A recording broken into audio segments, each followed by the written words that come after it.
Alright, so in my dream, I'm assuming I was some type of princess. Because apparently I had a lot of money, people were always asking me for money, and stuff like that. I know for a fact that I was a kitsune. Like, I had the 9 tails. The 9 tails and the long pointy ears. But I went to this school, and then, like, I don't even know how I got to this one part, but I magically appeared in this place. It's like the Princess Protection Program or whatever. I don't think it does. Oh. Like, we were under the clouds. Like, how we are now, like, I was above the clouds. Oh. Wow. And then we're just suddenly under the clouds. And Maverick, one of the many, many magic wielders in this realm, was with me. He could, like, you know how in Avatar, like the last airbender, they have the different benders, like metal bender, iron bender, all that? Yeah. He could basically make anything dark. Oh. Like Princess Luna from frickin' My Little Pony. Oh my Weird god. comparison, but yeah. But he was a kitsune too. So I guess that gave him like some type of advantage for some reason. But we had to step on like this balcony thing. And it was really wobbly, but like the evil king I was running from was like literally right there trying to grab me. Did you push him off? He was like literally right there at the entrance of the cave or whatever I came out of. Do you know why he was chasing you? No, I don't. I don't know why he was chasing me. But I get on I say balcony, but it was more of just like a hanging cliff or a hanging wall.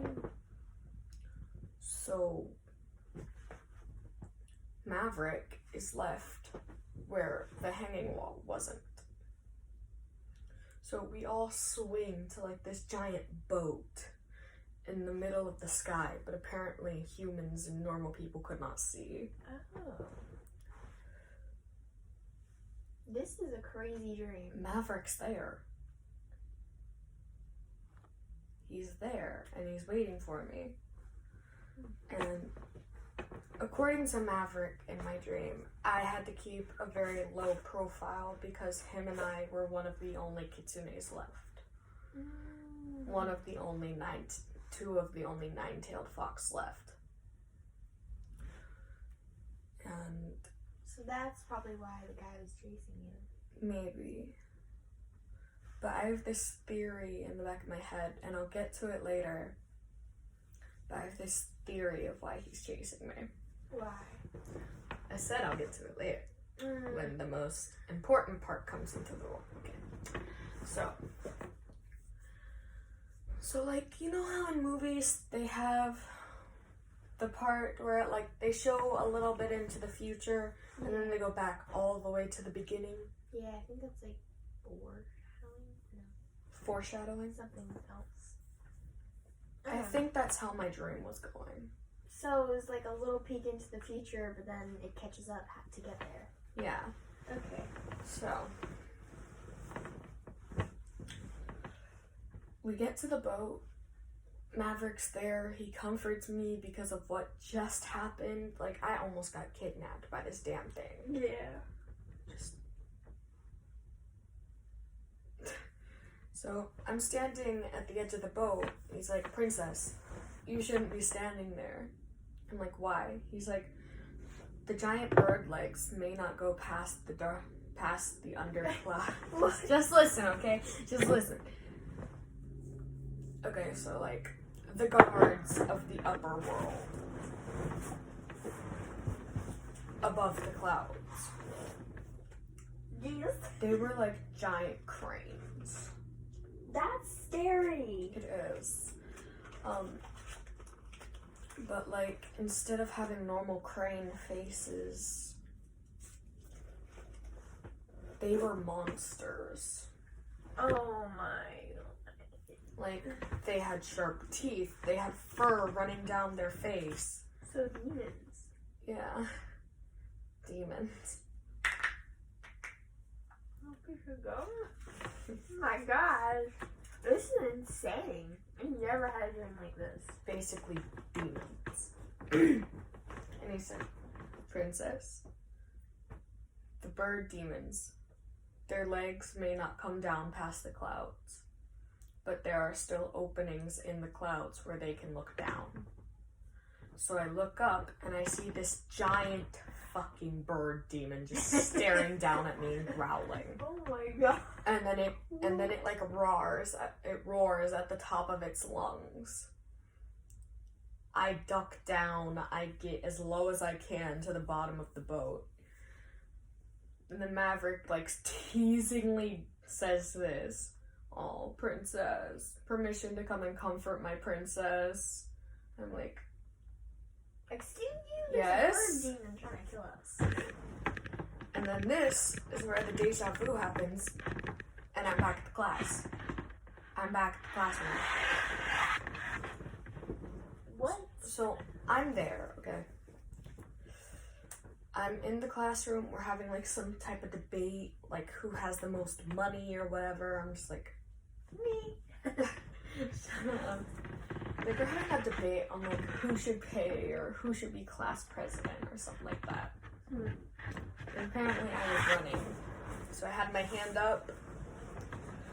I was running.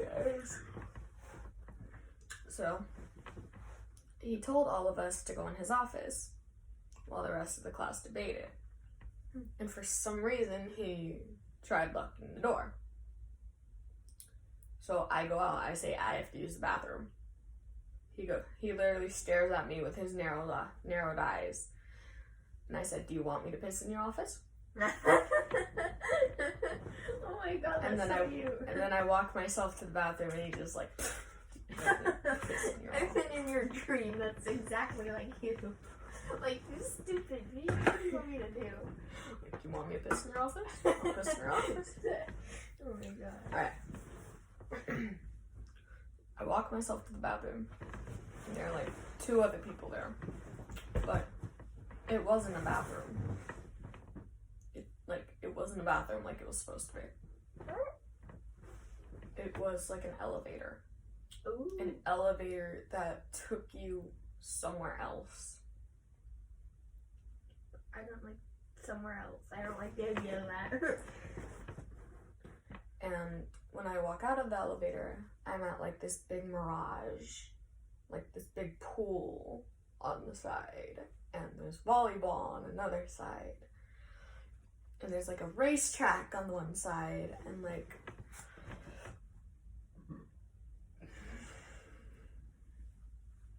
so I'm standing there and I'm singing, and a guy that's like my big brother, his name is Ian, he comes up behind me and he just goes, and he hugs me from behind. I'm like, oh, Hi. hi. So we just stand there hugging for a few minutes, and then I turn around and I realize, 1,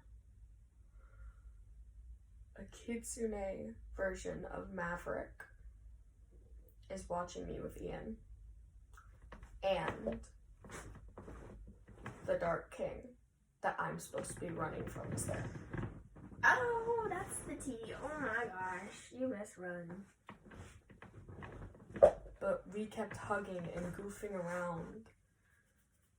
That was until I found out that Ian was one of the Dark King's guards. He was Your brother? He was on the Dark King's side. Oh. I'm like, what are you doing? He's like, I have to get these elemental pearls. I'm like, what are you talking about? He's like, the pearls you have within you. I'm like, what are you talking about? I don't have pearls within me. He's like, you may not know it, but you do. Why do you think the old man over there is constantly looking for you? I go, I don't know what you mean, Ian. I do not understand.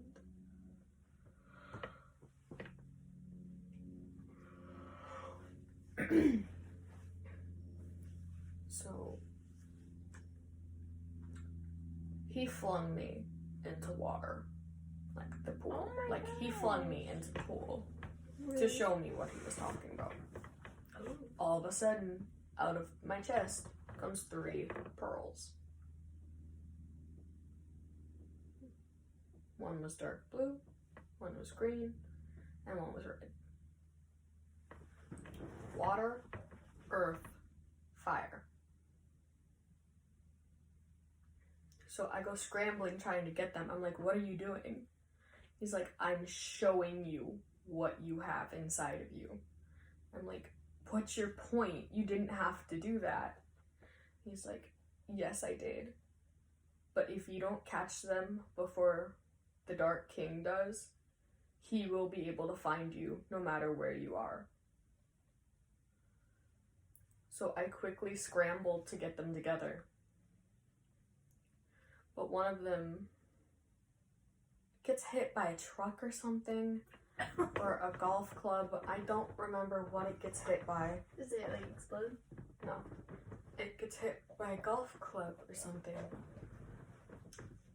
And it goes across the field. I'm like, okay, I'll just run after it.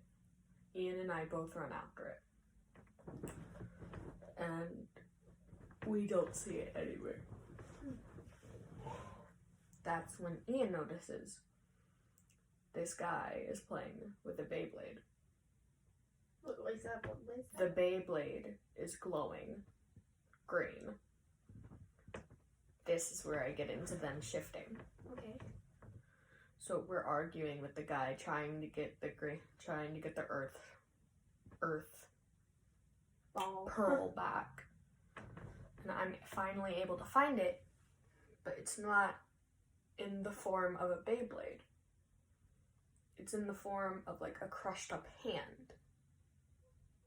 I'm like, okay, well, this is what I need. This is where I have to go. So I'm able to like hold them all to my chest, and some of them go back. Like 2 of them go back, but the water one doesn't. Oh. So okay, I'm like, okay, I'm holding it in my hand. Holding it in my hand. Suddenly, who rides up other than Maverick? The Dark King. Maverick. Maverick other than Maverick? What? Who rides up other than Maverick?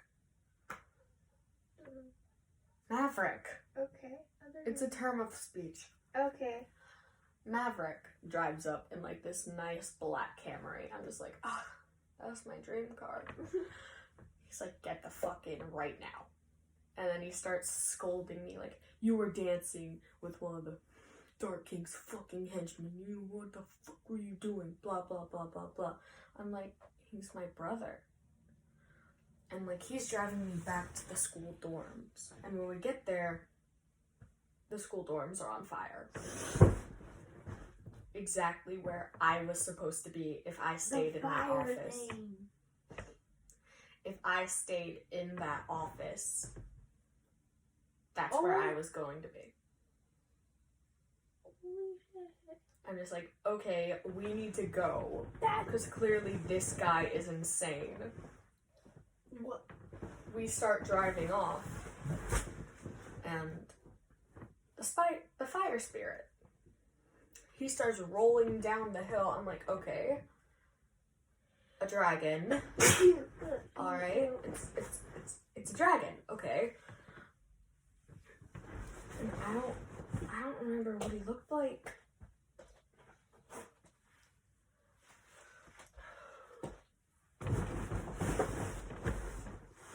He was like an animal-esque. Sorry. He was like a dragon. like just a giant ball of fire that looked like flames of a dragon. And what happened? And then he goes rolling down the street we're driving up on when he gets surrounded by spears of the Dark King. No, yeah.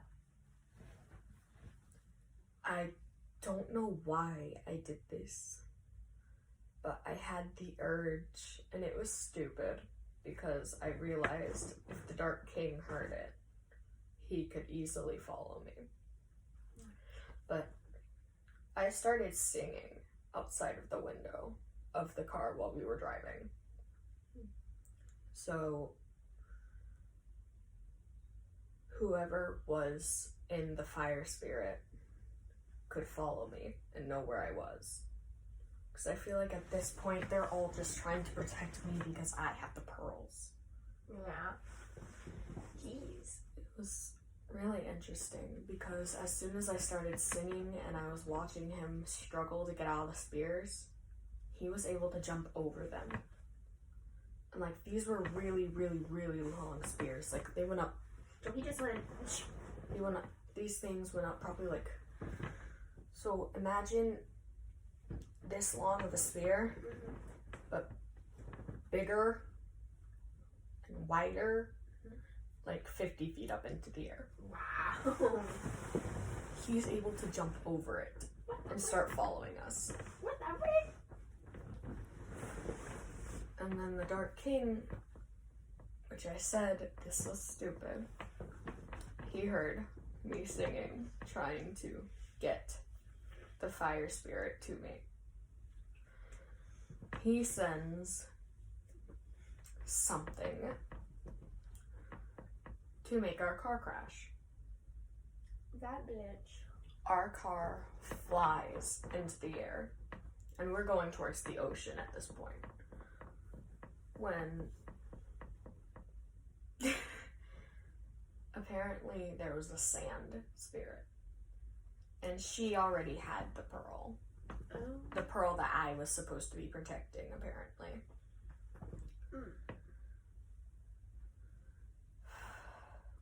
That's insane. She sees us. I'm guessing she sensed me and the other pearls. Because she was able to make a slide out of glass. Like, you know how sand put up to a certain temperature makes glass? She was able to make a slide. Like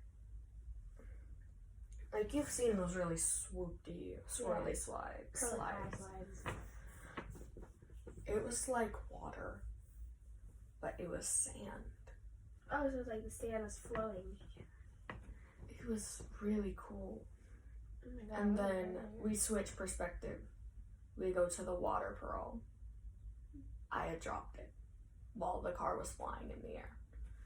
It made its way to the ocean, and it was able to find its goddess. Well, I guess that worked out. That's her.